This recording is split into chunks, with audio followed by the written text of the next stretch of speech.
Bueno, soy el doctor Marcelo Peche, trabajo en el Hospital Francisco López Lima, en el Centro de Enfermedades Digestivas y en la Clínica Roca, de General Roca, y en los minutos siguientes vamos a tratar un tema de relevancia dentro de la hepatología como lo es la cirrosis descompensada. Básicamente traté de establecer un par de objetivos a desarrollar durante estos minutos que vamos a hablar de cirrosis descompensada, tratando de hablar de cómo se define a partir de, obviamente, lo que es en principio una cirrosis compensada, evaluar cuál es la historia natural y su evolución, tratar de entender cuáles son las complicaciones mayores de la cirrosis, que es lo que nos va a dejar en la cirrosis descompensada, cómo ir haciendo la evaluación del paciente para tratar de estar atentos al desarrollo y al manejo de esas complicaciones, tratar de evaluar los score pronósticos que hoy en día tenemos para tratar de evaluar estos pacientes, sobre todo más que nada en función del tratamiento y más que nada de las chances de tratamiento de cada paciente. Y por último, cuál es el abordaje terapéutico de cada situación en particular. Empezando un poco con lo que es la definición de cirrosis, ¿sí? Básicamente es el estadio final de de las enfermedades crónicas del hígado, caracterizada por la presencia de fibrosis y nódulos de regeneración que con el correr del tiempo, establecido en parámetros a veces la mayoría de las veces de años, van pasando desde un hígado sano, que ante una inflamación crónica generan con el curso del tiempo la posibilidad de la aparición de una cirrosis que produce una alteración en la arquitectura del órgano y un cambio hemodinámico que es el responsable de la mayoría de las consecuencias que genera la cirrosis cuando se descompensa. Básicamente, a la izquierda tenemos lo que es un hígado normal, con sus septos, trabéculas y sus cordones de hepatocitos en perfecto estado, y a la derecha tenemos un hígado cirrótico, que es precisamente el hígado que ha sido agredido durante mucho tiempo con una noxa específica, que es la causa, la etiología que produce esa alteración, produciendo nódulos de regeneración atrapados en septos fibrosos, que es lo que le da, como decíamos antes, el cambio estructural y el cambio hemodinámico al hígado, ¿sí? Existe una distorsión de la arquitectura, como decíamos, un aumento de la resistencia que termina produciendo hipertensión portal, y esto es la consecuencia de el principio de la aparición de todas las complicaciones de los cirróticos. Básicamente, para hacer un breve repaso nada más de cuáles son las causas de esas enfermedades crónicas que generan inflamación que más tarde van a producir una cirrosis, tenemos las enfermedades crónicas virales, el alcoholismo crónico, la hepatopatía por grasa, la esteatohepatitis sobre todo, y las enfermedades autoinmunes, todas ellas, la hepatitis autoinmune, la cirrosis biliar primaria, la colangitis esclerosante primaria. Las enfermedades metabólicas también son causa de inflamación crónica del hígado, y la exposición a agentes tóxicos como fármacos que pueden producir con el correr del tiempo una cirrosis, ¿sí?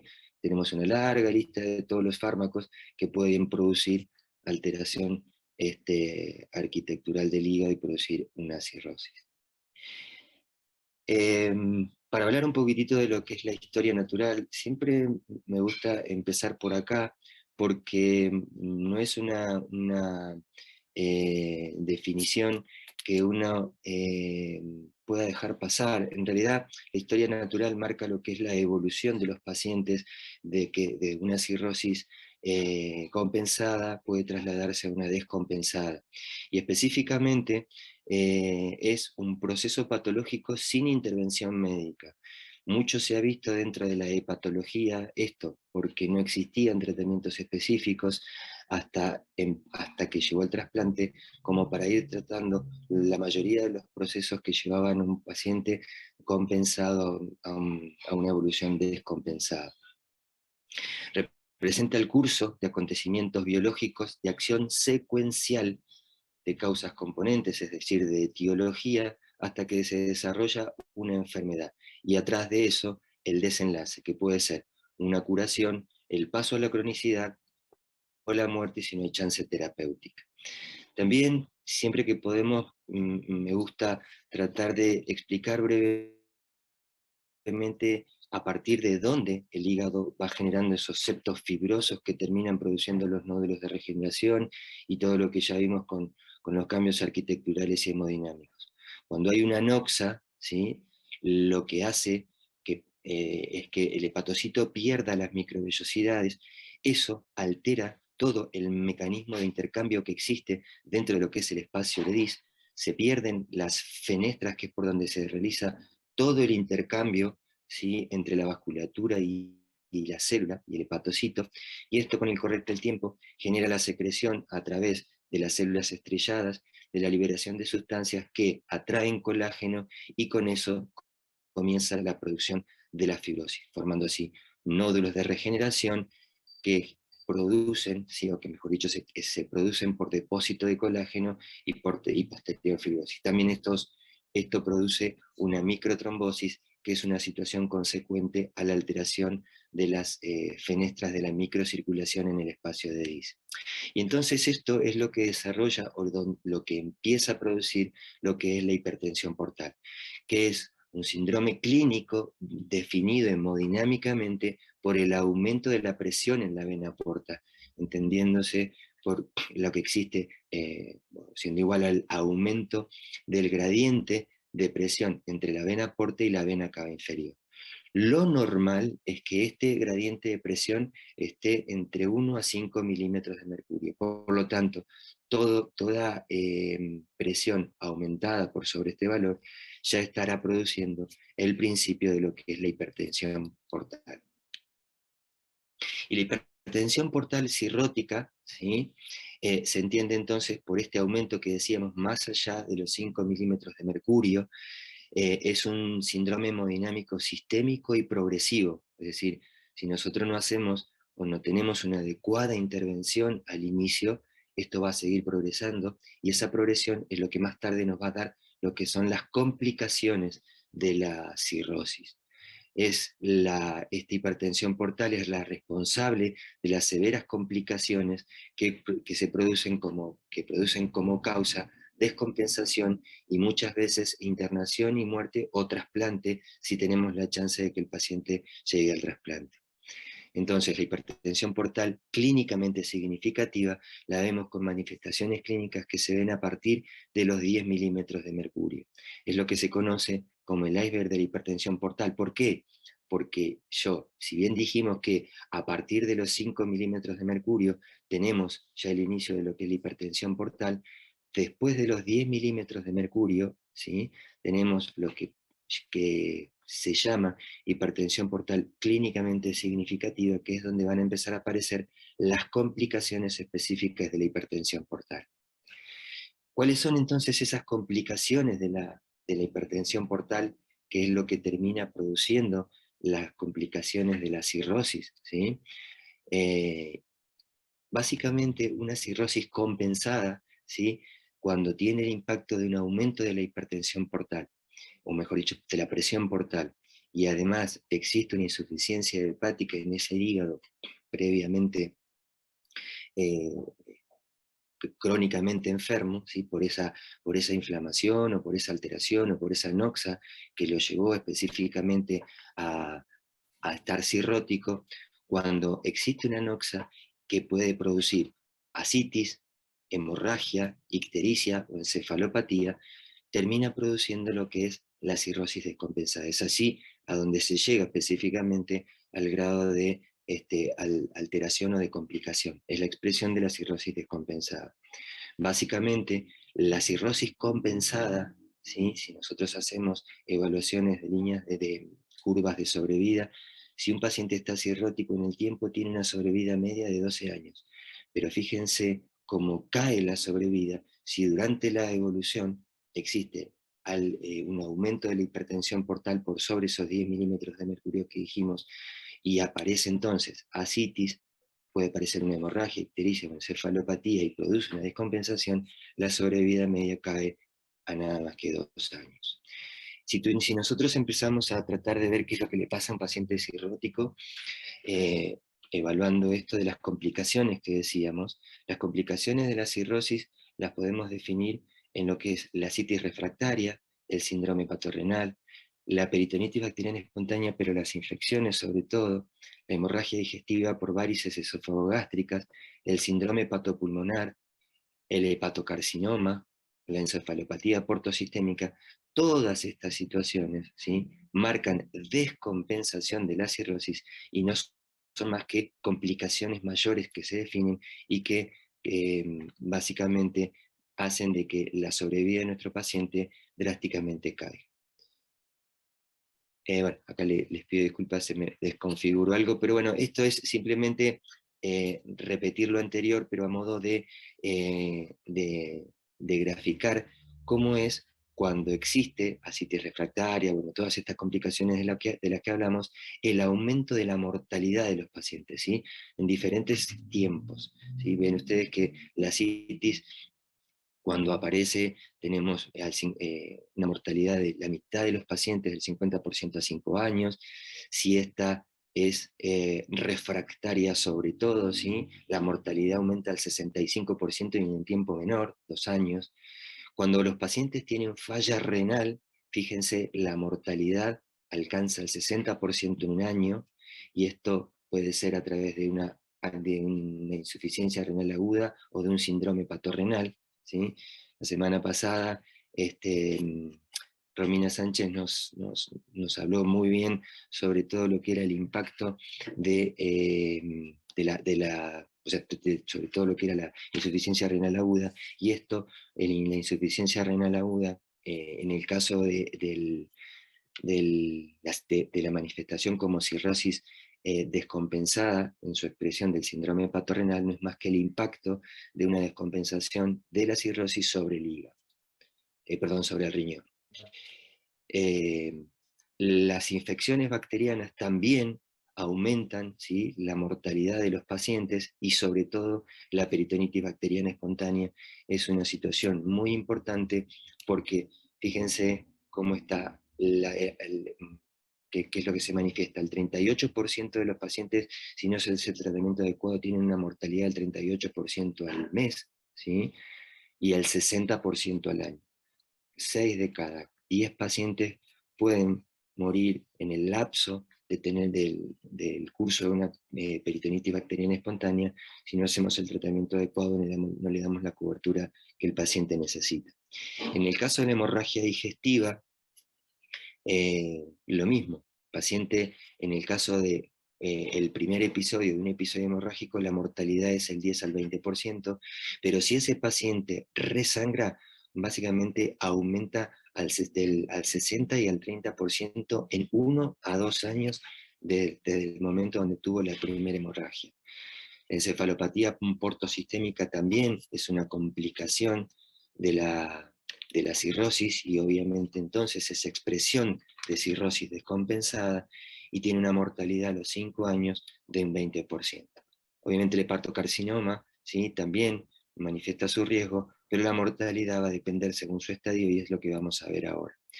Una entidad no nueva, pero de la cual se está conociendo bastante en los últimos tiempos, es la falla hepática aguda sobre crónica, ¿sí? Y no es más que la expresión de una descompensación aguda de la cirrosis. Son los pacientes que, en el contexto de una falla hepática crónica, tienen un insulto que genera una rápida progresión a la falla, ¿sí?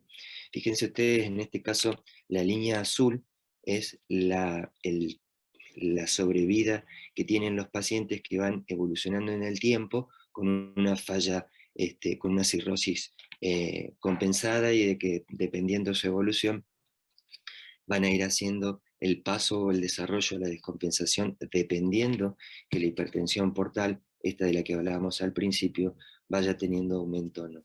Pero ¿qué es lo que pasa si en el correr de ese tiempo puede aparecer un insulto, ¿sí? Una nueva anoxa o algo que haga de que pueda deteriorarse ese hígado. Por ejemplo, en este caso, fíjense la línea verde, ¿sí? Y esto es lo que nos importa para tratar de entender lo que es la falla hepática aguda sobre crónica. Tenemos el desarrollo de un paciente que está estable dentro de su cirrosis, viene compensado, hasta que en un momento hace una neumonía. Esa anoxa, ¿sí? Ese insulto, puede, dependiendo de cómo caiga esa actividad en el hígado del paciente, a rápidamente caer y tener una mortalidad elevada.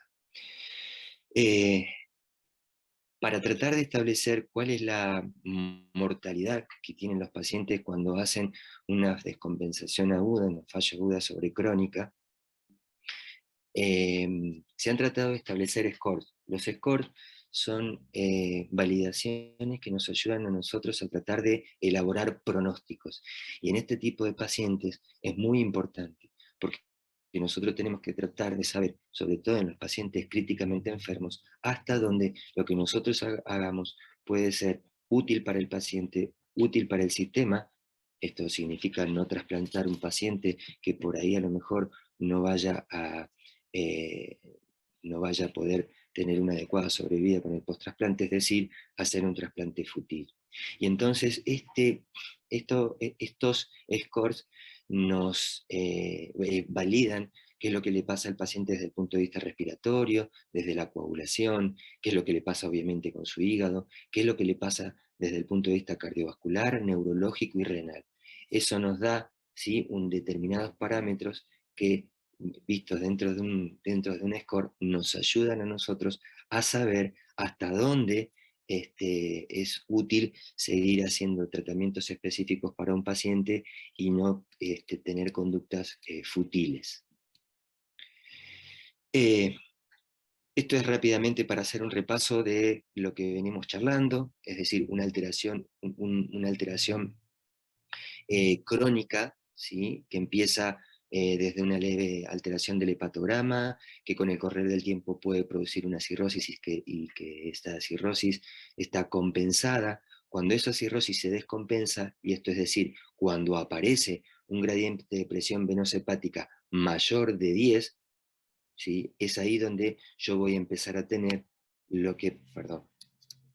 voy a empezar a tener o a considerar lo que es la cirrosis descompensada. Y dentro de la cirrosis compensada, valorar cuáles son las cosas que pueden ocurrir que a mí me marcan clara descompensación. Y es lo que dijimos antes: hemorragia, ascitis, encefalopatía. Y cuando nosotros tenemos descompensaciones de descompensaciones, es decir, cuando la hemorragia varicial es recurrente, cuando la ascitis es refractaria, cuando tenemos un síndrome hepatorenal, hiponatremia o encefalopatía recurrente, son pacientes que están mucho más graves, donde la mortalidad, ¿sí?, tiene mucho mayor impacto, y son pacientes donde, si no se trasplantan, se mueren.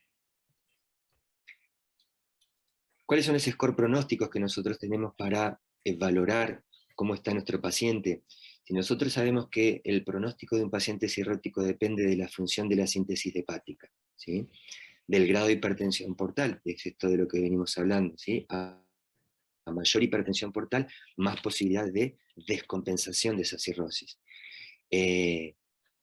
Tenemos que tratar de conocer también cuál es el paso del desarrollo de las complicaciones. Si un paciente hace ascitis y hace un toque renal, por ejemplo, yo tengo que estar tratando de estar atento a ver cuál es el grado de alteración que está teniendo eso, para yo ir manejando las complicaciones y saber qué tratamiento específico le tengo que ir haciendo a ese paciente.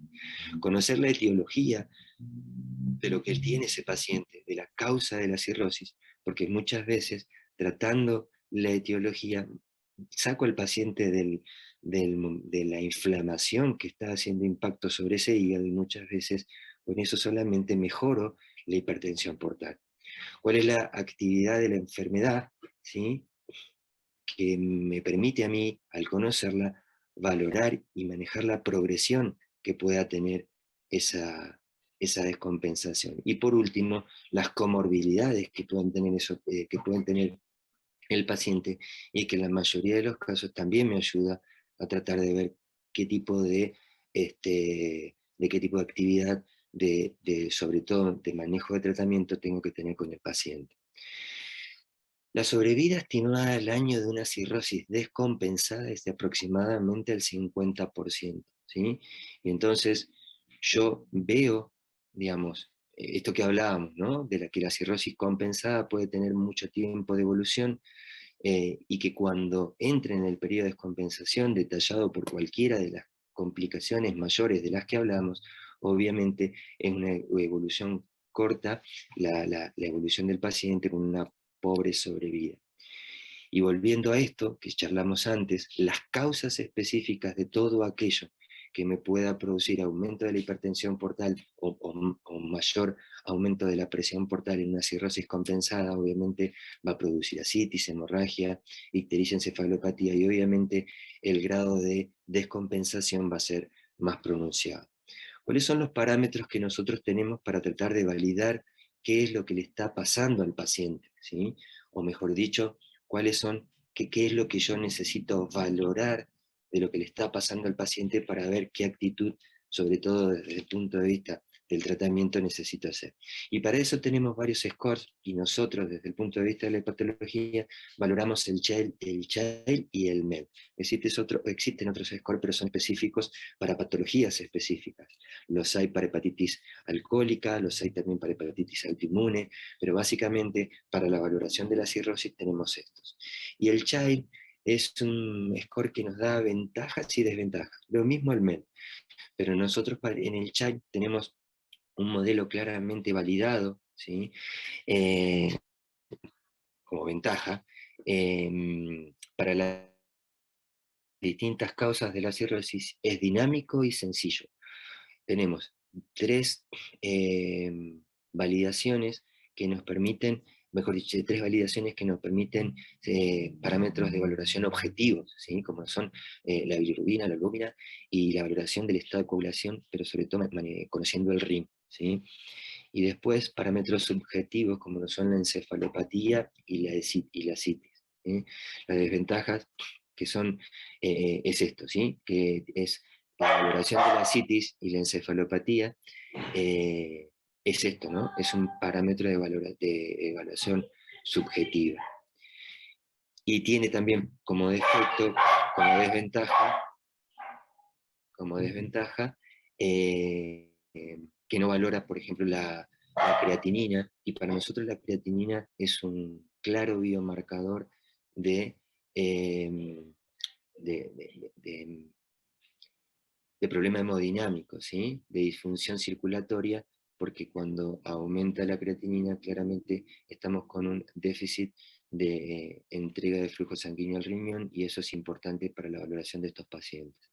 En el caso del MEL, son variables objetivas y reproducibles, y eso es lo bueno, pero no incluye pacientes que tengan tumores, enfermedades metabólicas, colestasis, enfermedades eh, que, digamos, de alguna u otra manera alteren la calidad de vida, como por ejemplo el prurito. Hay pacientes que con hepatocarcinoma o con colestasis crónicas, con colangitis biliar primaria, por ejemplo, tienen un MEL que no alcanza 15, que es como tenemos acá, el valor a considerar el trasplante hepático, y sin embargo, son pacientes que por prurito intratable, por ejemplo, merecen el trasplante para mejorarle la calidad de vida.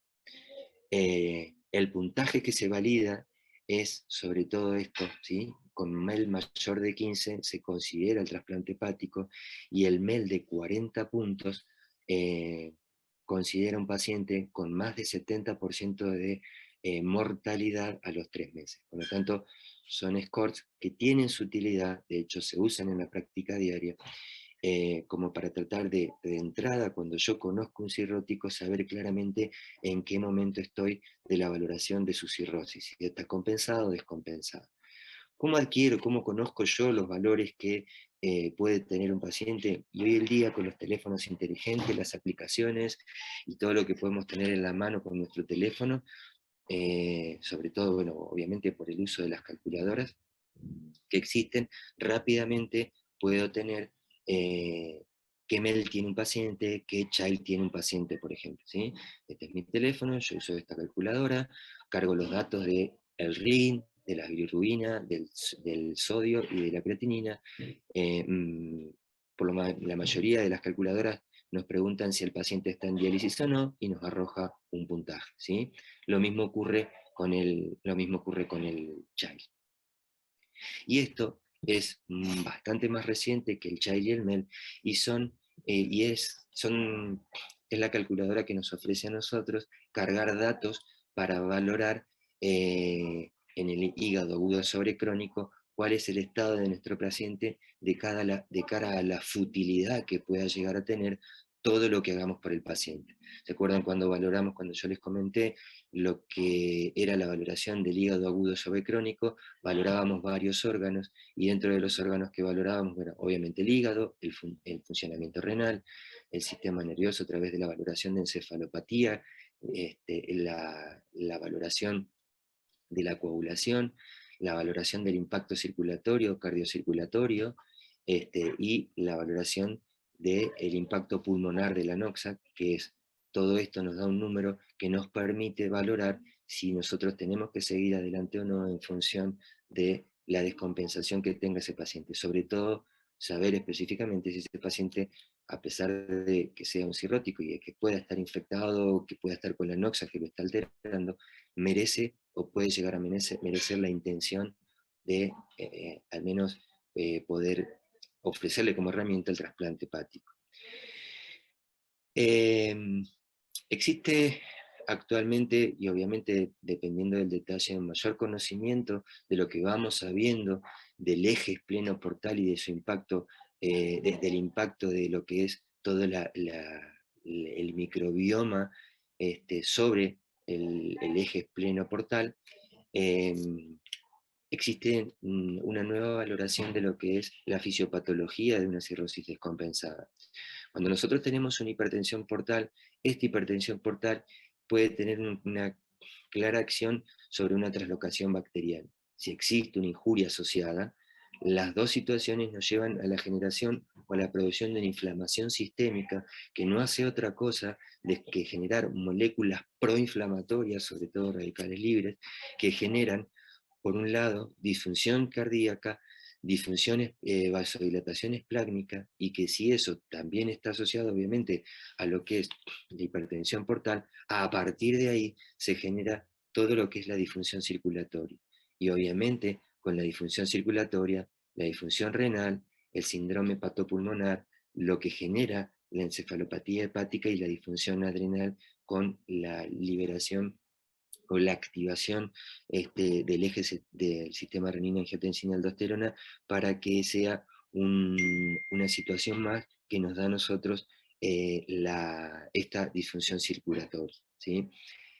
También, bueno, obviamente la inflamación local y la inflamación sistémica tienen impacto por esas citoquinas que se liberan, todas esas moléculas inflamatorias, directamente sobre el sistema nervioso y el pulmón. Esto es un esquema que se usaba hasta hace un tiempo para tratar de establecer el pronóstico, qué es lo que le puede pasar a un paciente de acuerdo a los estadios de la cirrosis, ¿sí? Entendiéndose que los primeros 2 estadios eran lo que nosotros podíamos valorar en un paciente que estaba dentro de una cirrosis compensada, y el estadio 3 y 4 dentro de una cirrosis descompensada. En el primer caso, en el estadio 1, dentro de una cirrosis compensada, fíjense ustedes, la mortalidad al año era muy baja, nada casi, son los pacientes que no tenían varices y que no tenían ascitis. Los pacientes con varices, pero sin ascitis, ¿sí? Son los pacientes que yo los veo, por ejemplo, me viene un paciente con una ecografía que se le hizo por X motivo, y viene con una alteración en la estructura del hígado, un lóbulo caudado agrandado, una superficie irregular. Lo empezamos a estudiar y tiene parámetros de cirrótico. Lo podemos establecer dentro de lo que es una cirrosis compensada. Le hacemos una endoscopía, le encontramos varices, lo cual afirma el diagnóstico de la cirrosis. Ese paciente tiene de un 3 a un 4% de posibilidad de tener una mortalidad de morir al año. Pero fíjense ustedes cómo aumenta ya el porcentaje de esa mortalidad si los pacientes entran en lo que se llama una cirrosis descompensada, y esto es la aparición de ascitis con o sin varices, y obviamente de una hemorragia con o sin ascitis. Esto último, ¿sí? Fíjense, aumenta el 57%. Pero como obviamente las cosas se van conociendo, hay más información y se va avanzando, ¿sí? Esto terminó quedando un poco relegado en lo que es la valoración de mayor información que se fue estableciendo. ¿Por qué? Porque fíjense ustedes que se incluyó un estadio 0 y se llegó a un estadio 6, porque dentro de cada valoración de la evolución del paciente, esto daba la idea de la posibilidad o de valorar pronóstico, o de valorar tratamiento, o de valorar seguimiento, ¿sí? El hecho de que yo sepa en qué lugar puedo establecer a un paciente, a mí me permite saber qué chances tiene de morir al año, qué tengo que hacer yo con ese paciente durante el año en seguimiento, o el seguimiento que sea, y cuáles son las cosas que tengo que controlar de ese paciente dependiendo en qué estadio esté, ¿sí? No cambia mucho en cuanto a lo que hablamos anteriormente, ¿sí? Simplemente, básicamente, se van agregando eventos, ¿sí? Y el evento de descompensación, que es lo que, que es lo que a nosotros nos importa, ¿sí? Es saber que el estadio 3 puede tener la hemorragia, que en el estadio 4, ¿sí? Una descompensación cualquiera puede ser parte de lo que involucra este estadio, sin hemorragia, ¿sí? Y en el estadio 5, dos eventos cualquiera, ¿sí? Pueden ser manifestación de descompensación. Y fíjense ustedes que la mortalidad en cada situación va avanzando, ¿sí? Va aumentando en realidad. Y fíjense ustedes también que si nosotros hablamos de lo que es el desarrollo de la hipertensión portal clínicamente significativa, obviamente a mayor progresión en cuanto a lo que es cirrosis descompensada, mayor presión portal, ¿sí? Y esto también va, si yo tuviese la posibilidad de ir haciendo una valoración específica de todo lo que va ocurriendo, tengo que conocer también que si el paciente va avanzando en el seguimiento dentro de estos estadios, como dije recién, su hipertensión portal va aumentando, ¿sí? Su disfunción circulatoria también, existe mayor traslocación bacteriana e inflamación, por lo que expliqué antes de lo que tiene que ver con los conceptos actuales de la fisiopatología de la hipertensión portal sobre todo, y del impacto de la traslocación bacteriana sobre el aumento de la presión portal, y conceptos nuevos que se están empezando a valorar y que son muy importantes y que tienen que ver con la malnutrición, a veces desnutrición y sarcopenia que tienen estos pacientes. Hay conceptos que se están modificando, yendo específicamente, por ejemplo, a cómo se trata una citis. Cuando nosotros le hacíamos la restricción de sodio a los pacientes en este intento de tratar de que no tengan sodio para aumentar esa citis, se empezó a ver, se empezó a valorar que los pacientes a veces hasta dejaban de comer porque no tenían apetito precisamente por eso. Hoy en día ya los pacientes escasamente tienen restricción de sodio, y se los alienta a que en principio se alimenten bien para que la sarcopenia no sea un impacto negativo, y obviamente esos pacientes terminen descompensando su cirrosis, en parte también por la presencia de sarcopenia. Y por último, el hepatocarcinoma, ¿sí? Que es algo que, digamos, puede aparecer desde el primer momento que nosotros tenemos el conocimiento de la cirrosis hasta la descompensación, hasta la cirrosis descompensada y hasta la descompensación tardía, que no es más que otra cosa que la descompensación de una descompensación, es lo que también mencionábamos antes, ¿sí? La citis refractaria, es decir, es aquella citis que no responde al tratamiento médico habitual. La encefalopatía persistente son los pacientes que entran en encefalopatía crónica a pesar de que yo les esté haciendo la profilaxis para la encefalopatía, con antibióticos, tratando de mejorar su evacuación en los pacientes que lo merezcan, etc. Los pacientes que persisten o que recurrentemente tienen infecciones, los pacientes que tienen un síndrome patorrenal instalado, o los pacientes que en el contexto de una falla aguda sobrecrónica hacen disfunción de órganos, ¿sí? ¿Cuál es el abordaje terapéutico que nosotros podemos pensar en estos pacientes? ¿Sí?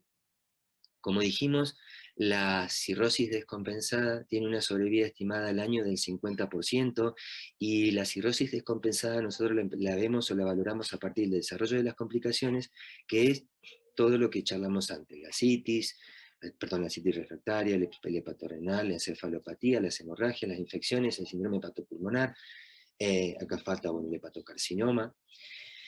Y el tratamiento específico de cada una de las complicaciones es lo que a nosotros nos va a permitir que esos pacientes puedan manejarse dentro de la cirrosis descompensada. O sea que el tratamiento específico de las descompensaciones es precisamente lo que va a hacer que los pacientes no progresen. Y si analizamos el gráfico de descompensación que se usa o se utiliza actualmente, nosotros tenemos en cada caja la posibilidad de poder valorar qué es lo que tiene el paciente y hacer el tratamiento específico. Cuando nosotros tenemos un diagnóstico temprano, ¿sí?, podemos hacer el tratamiento específico de la causa que nosotros valoramos, o que nosotros vemos o que nosotros estimamos, o que nosotros objetivamos específicamente de lo que es la causa de la cirrosis, ¿sí? Entonces, ¿qué es lo que ocurre? Que nosotros vamos a evitar que ese paciente progrese. Eliminar la causa de la injuria, ¿sí? El tratamiento etiológico, es esto que dijimos. Eliminar los cofactores, pacientes que toman alcohol, o sea, los pacientes con cirrosis hepática por alcohol, las esteatohepatitis, los pacientes que tienen específicamente alguna patología viral asociada, ¿sí?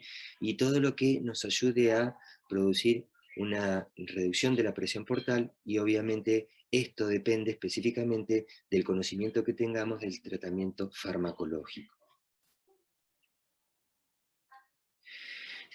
Entonces, ¿qué es lo que también nos impide o nos ayuda a que una cirrosis descompensada progrese a una cirrosis, a una descompensación tardía o una descompensación de descompensación?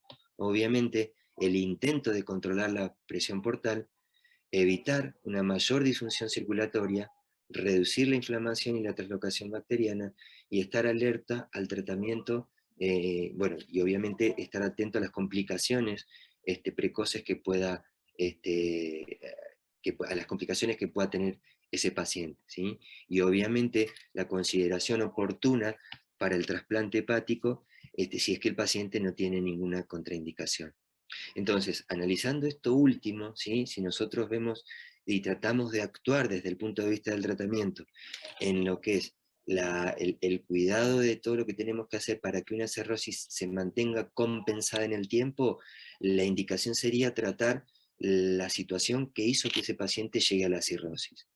En el caso de cuando ya hace el cuadro de descompensación, ¿sí?, cuando hace el cuadro de descompensación, tratar de evitar que obviamente no progrese a una descompensación tardía. Y obviamente, si estamos dentro de una descompensación tardía, siempre considerar la posibilidad del trasplante. ¿Cuáles son los mensajes que tendríamos que tener en cuenta? ¿Sí? Básicamente, lo importante, ¿sí?, sería en las estrategias para prevenir la progresión a una cirrosis descompensada, ¿sí? Eso es muy importante, porque yo, analizando lo que al paciente le pasa, como decíamos recién, voy a tratar de, si yo le trato la náusea, le trato la etiología, probablemente ese paciente pueda hacer de que se mantenga compensado por largo tiempo, o siempre.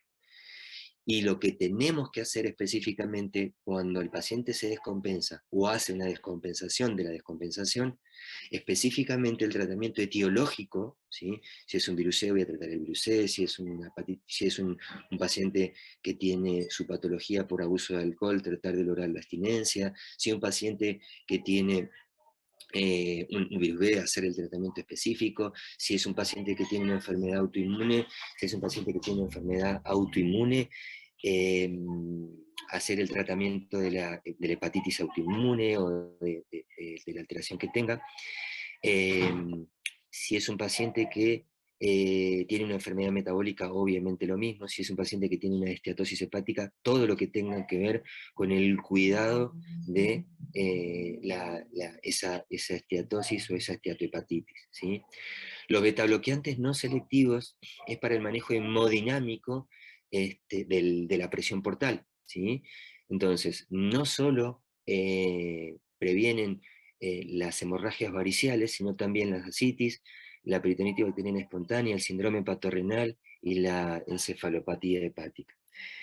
Estos conceptos que hablábamos sobre la translocación bacteriana nos obligan a tener que tener en cuenta, o conocer, mejor dicho, la modulación del microbioma para valorar y mejorar el eje intestino-hígado, ¿sí? Esto es muy importante, y tenemos herramientas como la norfloxacina, que reduce el riesgo de peritonitis bacteriana espontánea, o la rifaximina, que previene, perdón, la encefalopatía hepática. La albúmina está con bastante, con bastante sugerencia, con bastante recomendación, se está viniendo como parte específica del tratamiento por las propiedades que específicamente tiene la albúmina para manejar no solamente la disfunción circulatoria, sino la inflamación, ¿sí? Entonces, ese concepto es importante también, el conocimiento de que la albúmina puede mejorar a estos pacientes. Todavía no está muy claro la forma de tratar a los pacientes con albúmina, y eso es lo que se está trabajando mucho en protocolos de investigación para tratar de ver cuál es el beneficio o cómo sería el beneficio del uso de la albúmina. Pero es claro que mejora la disfunción circulatoria y la inflamación. Y por último, considerar el trasplante hepático en el momento oportuno, ¿sí? Es decir, el momento que el paciente esté con descompensaciones de descompensaciones, ¿sí? Lo que hablábamos, la última parte del gráfico de descompensación, y sobre todo en los pacientes tengan una, eh, que tengan una falla hepática aguda sobrecrónica, que el momento del trasplante no sea fútil, ¿sí? Que no sea un momento donde al paciente no le sirva el trasplante. Así que bueno, creo que con eso terminé. Básicamente, por ahí el desarrollo específico del tratamiento en la práctica diaria de cada descompensación es bastante largo. Por ahí eso se puede ir viendo en futuras charlas, siempre desde el punto de la valoración de la clínica, ¿sí? Porque, y del enfoque práctico del paciente que tenemos, que tenemos enfrente, ya que muchas cosas son bastante específicas de la especialidad. Pero bueno, básicamente esa era un poco la idea. La verdad que es fantástica, una charla espectacular. No sé si alguien quiere hacer alguna pregunta. Yo mientras te hago una, viste que en los últimos tiempos ha habido para algunas patologías fibróticas, antifibróticos, que son muy caros, pero bueno, se están usando en algunas enfermedades como la esclerosis sistémica, por ejemplo, en pulmón. En hígado eso no se plantea, ¿no? En realidad, no específicamente el uso de medicamentos que tengan impacto sobre retrogradar la fibrosis. Claro. Lo que sí se ha visto, que dependiendo del tipo de fibrosis que tenga el paciente, el tratamiento específico de la etiología muchas veces puede mejorar un poco esa fibrosis. Por ejemplo,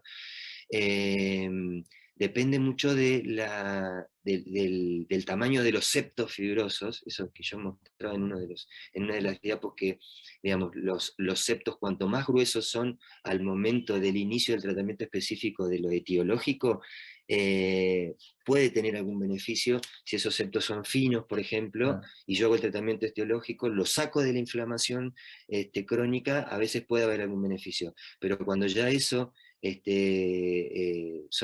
ya cuando el hígado está específicamente con una hipertensión portal, o sea, con una valoración de la presión portal que está en más de 12 milímetros de mercurio, y que está inclusive con manifestaciones de las complicaciones mayores de la cirrosis, que no es más que la expresión de la cirrosis descompensada, eso ya es más difícil. Por ejemplo, eso para algunas patologías sí se ve los pacientes que tienen hepatitis C y que están con una fibrosis avanzada, ¿sí? La fibrosis se miden a través de estadios que son F0, F1, F2, F3 y F4, ¿sí? Cuando están en F4 están claramente en un estadio cirrótico con los parámetros que charlábamos recién de los septos agrandados y demás. Pero si nosotros agarramos un paciente en un F3, por ejemplo, cuando yo le hago el tratamiento específico del virus C con los antivirales de acción directa que existen, bueno, existe la posibilidad de que ese paciente retrograde la fibrosis. Pero tratamiento específico con alguna de las medicaciones, para eso no. Sí, hay otras patologías donde a veces la fibrosis evidentemente tiene una etapa donde puede retroceder, por ejemplo, la fibrosis retroperitoneal con algunos tratamientos como Sí, rituximab, por ejemplo, se ve que retrotrae. No sé si hay alguna sí. otra pregunta.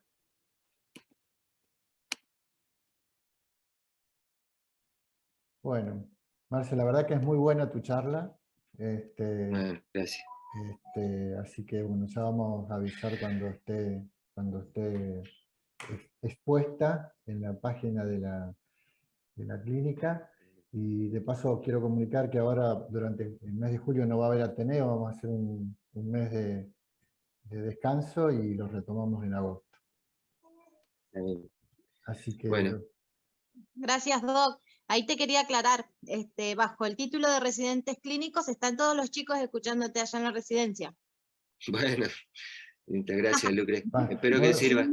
Más clases. muy bien la Gracias. aclaración porque si no, mañana iba a haber tirada de orejas. Claro, queda como que no están escuchando, están súper atentos.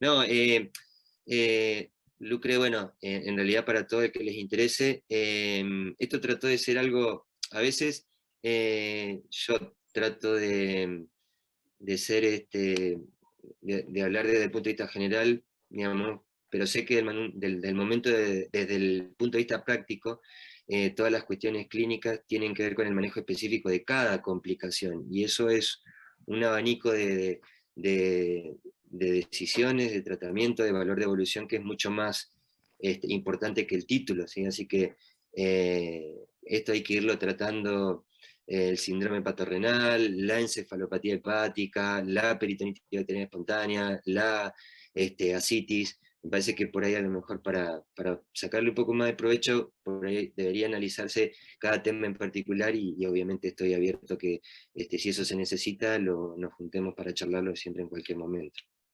Bueno, Fantástico. sí, ahora nosotros tenemos en internación complicaciones hepáticas, así que en cualquier momento podemos charlar con los resis a ver cómo ir abordando esos pacientes. Viste que cada Sí, cirrosis es distinto.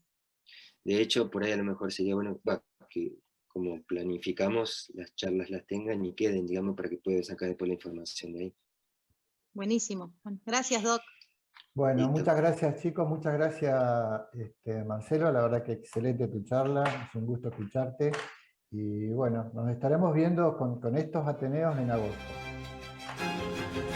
Gracias, Roberto.